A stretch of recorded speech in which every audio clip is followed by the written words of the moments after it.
안녕하세요. 오늘은 백엔드 개발자 그 이후의 고민에 대해서 라는 주제로 조금 좀 얘기를 해보고 싶어서 좀 가벼운 마음으로 좀 들어주셨으면 좋겠습니다. 시간은 다시 32분이네요. 왜 이런 영상을 찍게 되었냐면은 이제 그럴 때가 꼭 있을 것 같아요. 예를 들면은 꼭 백엔드 자체를 전부 다 학습하기는 다 힘들지만, 예를 들어 내가 자바 개발자인데 자바 스프링을 사용해서 뭐 어느 정도 내가 자바 스프링을 사용해서 어느 정도 해본 건 다 해본 것 같다, 이 정도 경력을 쌓았다, 아니면 이 정도 학습했다 해서 어느 정도 웬만한 건 다 해본 것 같다, 이렇게 생각이 들 때가 있을 수 있을 것 같고요. 아니면은 어느 정도 나는 백엔드 개발을 다 진행을 해봤고 그 이후에 할 게 없다, 뭘 해야 될지 모르겠다. 이거는 근데 저도 아직 고민할 그 부분은 아닌데, 이게 제가 이걸 애초에 개발 자체를 전부 다 했다 하기에는 당연히 불가능한 정도로 많은 리소스들이 있기 때문에, 그리고 회사 가면 이제 회사 맡은 업무에 대한 컨텍스트 내에서 뭔가를 좀 진행을 하기 때문에 그렇게 하는데, 이 고민을 좀 시니어 분들이 하실 것 같다 생각할 수 있는데, 이제 그것도 맞고요. 그리고 이런 사람도 있어요. 이제 취준생인데 아직 취업은 못했고 계속 뭔가 포트폴리오에 쌓을 건 다 쌓았어. 실제로 서류 통과도 잘 되고 있고, 근데 면접에서 좀 많이 떨어져가지고, 그래서 계속 같은 CS를 학습한다거나 그걸 학습 중이다. 예를 들어 CS 프레임워크 면접 질문을 막 보거나 뭐 어쩌고저쩌고. 근데 이게 좀 취준 생활이 보통은 신입들은 좀 길잖아요. 뭐 길면 진짜 6개월에서 2년 그 이상 갈 수도 있고요. 2년까지는 근데 2년 글쎄요, 어느 정도 될까요?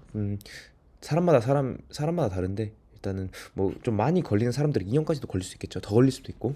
그렇기 때문에 약간 그런 생각이 좀 들 수도 있어요. 면접 준비를 하면은 뭐 예를 들어 신입분들은 면접 질문을 외운다거나 뭐 CS를 공부한다거나 좋아요. 그런 거 CS 공부 좋죠. 중요하고요. 프레임워크 딥다이브 중요합니다. 그러나 이거를 어느 정도 취준 생활 동안 계속 하다 보면은 약간 이게 맞나 싶을 때가 있어요. 계속 매일매일 같은 CS, 뭐 같은 프레임워크, 물론 그 정도 다 학습하면은 면접 기회가 생겼을 때 이제 합격을 할 수도 있겠죠. 근데 만약에 면접에선 떨어져가지고 좀 핏이 안 맞아가지고 오랫동안 그 다음에 뭘 해야 될지 모르는 그런 고민, 이런 것도 있을 수도 있고요. 저도 이제 취업 준비를 저는 좀 오래 했었는데 9개월 정도, 거의 1년 가까이 한 것 같아요. 이제 11개월, 10개월, 9개월 그 정도 했는데, 그 정도 동안 저는 좀 후회가 되는 게 조금 프로젝트는 이제 다 했다 생각하고 그냥 계속 개념 공부랑 책만 읽었던 것 같아요. 이거 가장 후회 중입니다. 아, 이게 개념 공부한 거랑 책 읽은 걸 후회한 게 아니라 개념 공부랑 책만 읽은 걸 좀 후회하고 있어요. 이제 제가 이력서를 작성을 했을 때 어떻게 작성을 했냐면, 이제 3년간 진행한 프로젝트들 중에서 가장 규모가 크고 기술적으로 여러 가지 시도를 해 보았고 어떤 고민들을 했고, 이런 걸 좀 적었어요. 취준 초기에. 그렇게 되다가 저는 초반에는 서류 합격률이 그렇게 높은 편은 아니었어요. 10개, 20개 넣으면 한두 군데에서 연락 올 정도? 근데 이제 그러고 있다가 취준을 한번 접고 3개월 정도 폐관 수련이라 해야 될까요? 이걸 개념을 했다는 게 아니라 프로젝트를 고도화하고 새로운 걸 시도하고 좀 확장하는 작업을 진행을 했습니다. 네. 그래서 다양한 고민들을 해봤고, 그리고 그 취준을 하는 동안에 쌓였던 기술적 지식, 뭐 CS 지식, 프레임워크 지식, 아니면 다른 다양한 사례의 좀 인사이트들을 토대로 학습을 좀 오래 하다가 다시 프로젝트로 돌아오니까 보이는 부분이 아예 다르더라고요. 시야가 아예 다르더라고요. 그렇기 때문에 뭔가 개선점이 계속해서 보였고, 그리고 그 개선점을 찾았기 때문에 다양한 것들을 적용해보고 좀 운영해보고, 그랬던 것 같아요. 그리고 나서 결국엔 개념 하나만 파는 면접 준비를 접고 3개월간 다시 프로젝트 고도화 다양한 것들을 했어요. 그 다음에 그거를 포트폴리오랑 이력서 기재했습니다. 다시 제작성했습니다. 처음부터. 그렇게 되니까요. 서류 합격률이 진짜로 2에서 최대 5배까지는 는 것 같아요. 너무 이게 좀 그런가? 그냥 그래도 3배 정도는 오른 것 같아요. 그래서 그리고 나서 이력서의 내용이 주가 3개월 동안 한 게 3년 동안 한 게 3년 동안 한 것보다 더 주로 이루어졌습니다. 그 이유가 뭘까요? 그 이유가 무엇일까?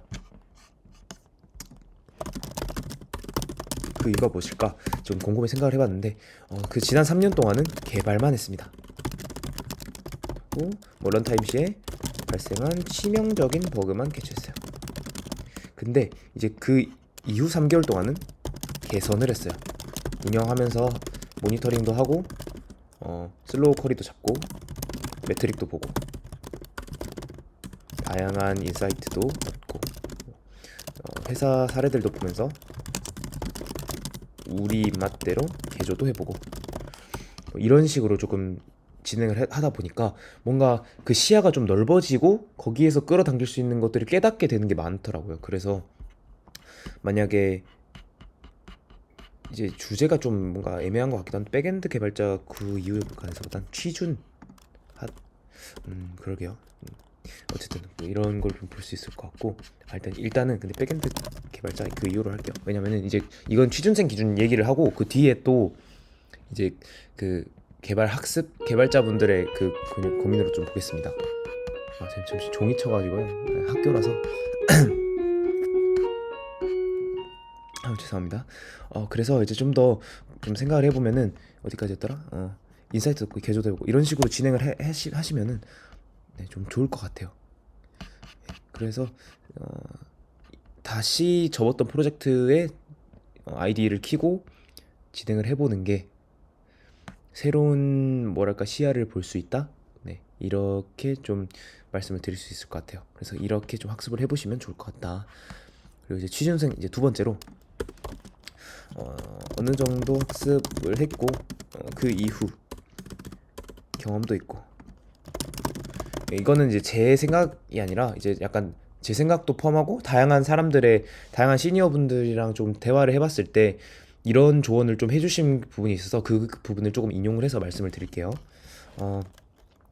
일단은 개인적으로 프론트 개발자 제가 그때 누구랑 대화를 했는데 이제 7년차 정도 되시는 분이셨어요. 그분께서 하시는 말씀이 현재 시장에서 나 정도 연차가 되니까 7년차 이상, 5년차 이상인데 프론트만 하는 N년차를 조금 꺼려한다? 이런 말씀이 있더라고요. 왜냐면 이제 연차가 올라갈수록 몸값도 엄청 많아지고 다양한 방면으로 기여할 수 있어야 되는데 프론트 개발만 하다 보니까 그거에 대해서 경쟁력이 좀 떨어진 것 같다 이렇게 말씀을 좀 해주셨어요. 물론 백엔드를 하실 줄 아시는 분입니다. 그래서 약간 자신이 생각하기에 그 정도 좀 오래 쌓였으면 백엔드도 마찬가지고요. 백엔드는 좀 더 프론트에 비해 길 수도 있지만요. 훨씬 길다고 생각합니다. 개인적으로 저는. 그래서 넥스트 레벨로 뭔가 풀스택이라는 것은 정확히는 풀스택보다는 이제 멀티플레이어가 되면은 좋다. 결국에는 이제 그 패러다임 CS에 대한 지식이 높으면은 새로운 기술을 학습할 때 뭐 코드 스타일이나 유틸 라이브러리는 실시간으로 검색해서 할 수 있고 요즘에는 이제 챗GPT도 잘 나와 있기 때문에 그렇기 때문에 오랫동안 그 개발 소프트웨어 기술에 대한 근본을 학습하고 확장해 나갈 수 있는 다양한 기회들을 한번 저 이직을 말씀해 주신 것 같아요. 좀 다양한 도메인의 회사들 이런 거를 조금 말씀해 주신 것 같습니다. 네. 그래서 일단 그 말씀 인용해 주시면은 더 이상 그 이후에 대해서 백엔드 개발을 자바 스프링 하다 그 이후에 대해서 좀 더 뭔가 뭐 다른 언어를 학습해 보는 것도 방법일 수도 있고요. 물론 그 언어의 컴파일이나 뭐 그런 엔진 컴파일 아니면은 뭐 패러다임 어떤 유형의 언어인지, 뭐 JVM 같은 가상 머신이 있는지, 아니면 바로 네이티브로 컴파일 되는 언어인지, 뭐 패러다임이 어떻게 되어 있는지 이런 것들을 좀 학습해 보고, 문법 같은 건 이제 뭐 어느 정도 여차 쌓이신 분은 그냥 문법 한번 뭐 어떻게 돼 있고 하고 문서 한번 쓱 훑어보시면 다 바로 적용이 되고요. 유틸 라이브러리 같은 것도 구글링해서 필요할 때 사용하시면 되는 거니까, 사용하시니까 API 만드는 거나 그런 거는 이제 프로토콜이나 CS 같은 지식을 다 알고 있으면 금방금방 할 수 있는 부분이기 때문에 금방 학습할 수 있거든요. 물론 귀찮아요. 엄청 귀찮을 거예요.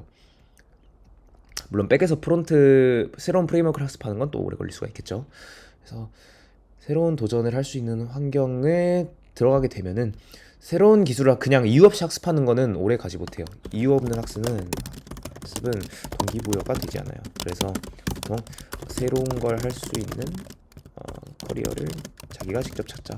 근데 이거는 훈수라기보다는요, 이건 모두가 직접 다 그러시는 것 같아요. 모든 개발자분들이 자신만의 커리어 패스를 가지고 이렇게 나아가시는 노력들을 하고 계시기 때문에, 이거는 이제 제가 꼭 이거를 언급드릴 필요도 없을 것 같고, 솔직히 다 알아서 잘 하실 것 같아요.